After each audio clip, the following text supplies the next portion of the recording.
Do you ever find yourself staring at your to-do list, feeling overwhelmed and wondering if you're falling behind? If so, you are not alone.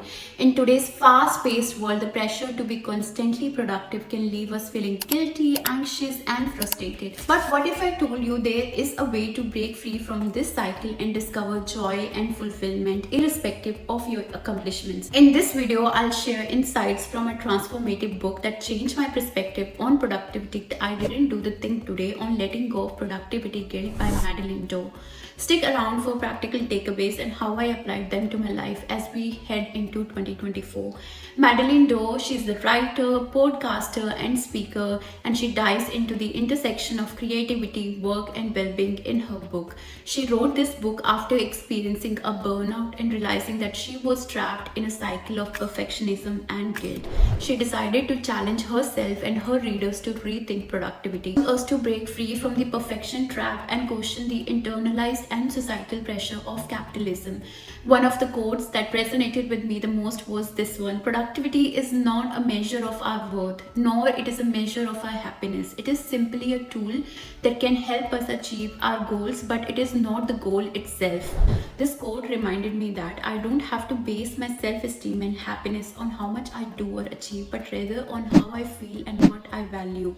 The first takeaway for me from this book is the paradox of choice.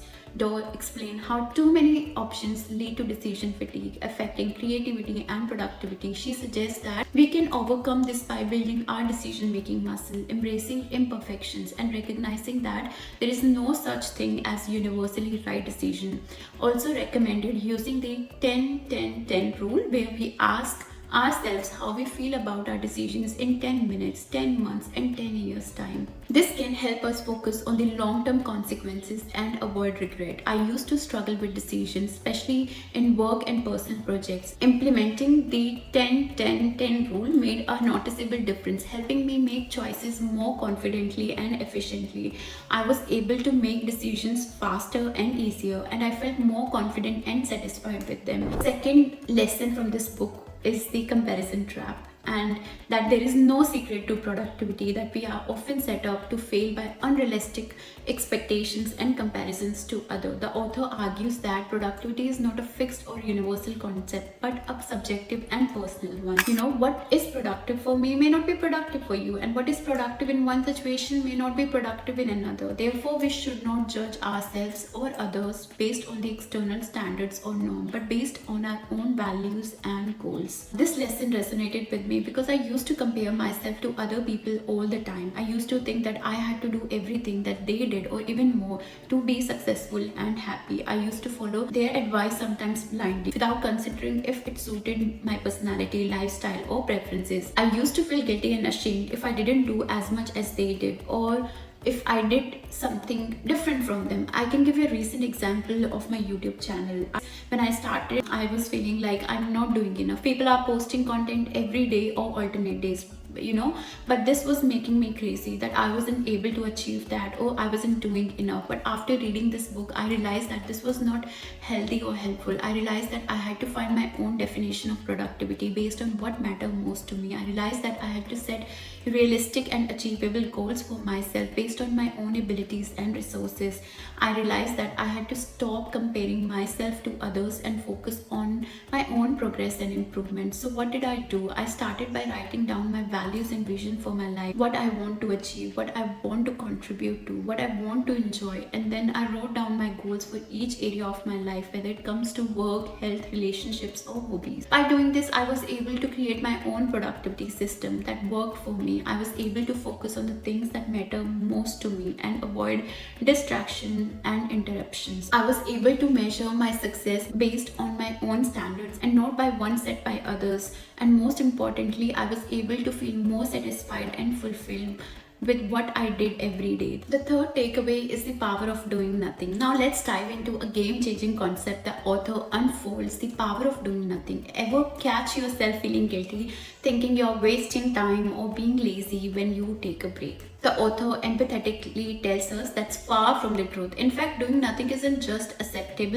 it is a secret weapon for boosting creativity and well being. She says by simply embracing moments of doing nothing, we give ourselves the gift of rest, recharge, reflection, and reconnection, and not just with others but crucially with ourselves. She also recommends doing some activities that can help us doing nothing better, such as meditation, mindfulness, reading, or napping. The author talks about how we can be more creative by being like a sponge. She says that sometimes we need to observe things like rest, learn, or take in knowledge. But if we do this for too long, we can become too wet and soggy. So we also need to squeeze ourselves, like doing some work, applying some pressure, or expressing ourselves. This way we can balance our energy and mood. She says that this is better than trying to be productive all the time, which can make us dry and brittle. I found this very surprising because I used to think that doing nothing was a bad thing. I thought that I had to be busy and productive all the time, and that doing nothing was a sign of weakness or failure.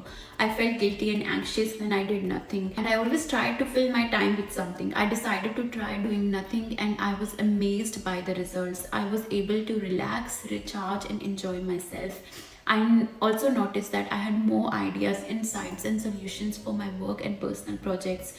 I realized that doing nothing was not a waste of time but a source of inspiration and joy. Lastly, the author tackles productivity guilt head on. She says that we often feel guilty when we take a break, when we say no, when we prioritize ourselves, or when we fail to meet our own or others' expectations. She says that this guilt is not only harmful to our mental and physical health but also counterproductive to our creativity and productivity.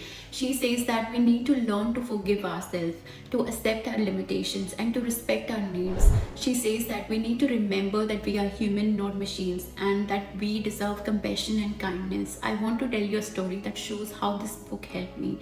Not long ago, I had a problem with my hand, and the doctor told me that I had to rest it for a while, but I didn't want to stop working because I thought that I had to do a lot of things and that I couldn't waste time.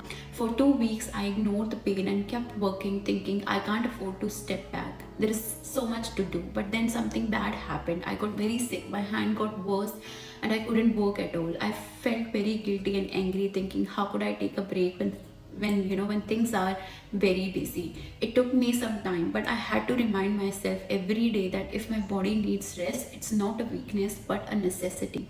Productivity guilt had made me forget about my well-being, and I had to learn that hard way that my health should always come first. So as we start our new year, let's not just focus on what we can achieve but also on how we can take care of ourselves along the way. Remember, your wellness is non-negotiable. I highly recommend this book to anyone who wants to learn how to let go of productivity guilt and live a more meaningful and creative life. So these are the 4 major takeaways for me from this book, I Didn't Do the Thing Today by Madeleine Dore. I hope you found them useful and inspiring. This book has helped me change my perspective on productivity and happiness, and I hope it will do the same for you. If you want to read the book yourself, you can find this book in your local library, or I'll put the link in the description section below. And if you want to share your thoughts or questions about the book or its lessons, feel free to leave a comment. I would love to hear from you. Thank you so much for watching this video. If you enjoyed it, please give it a thumbs up and share it with your friends. And if you want to see more videos like this, please subscribe to my channel and hit the bell icon to get notified when I upload new videos. And I'll see you in the next video. Bye for now.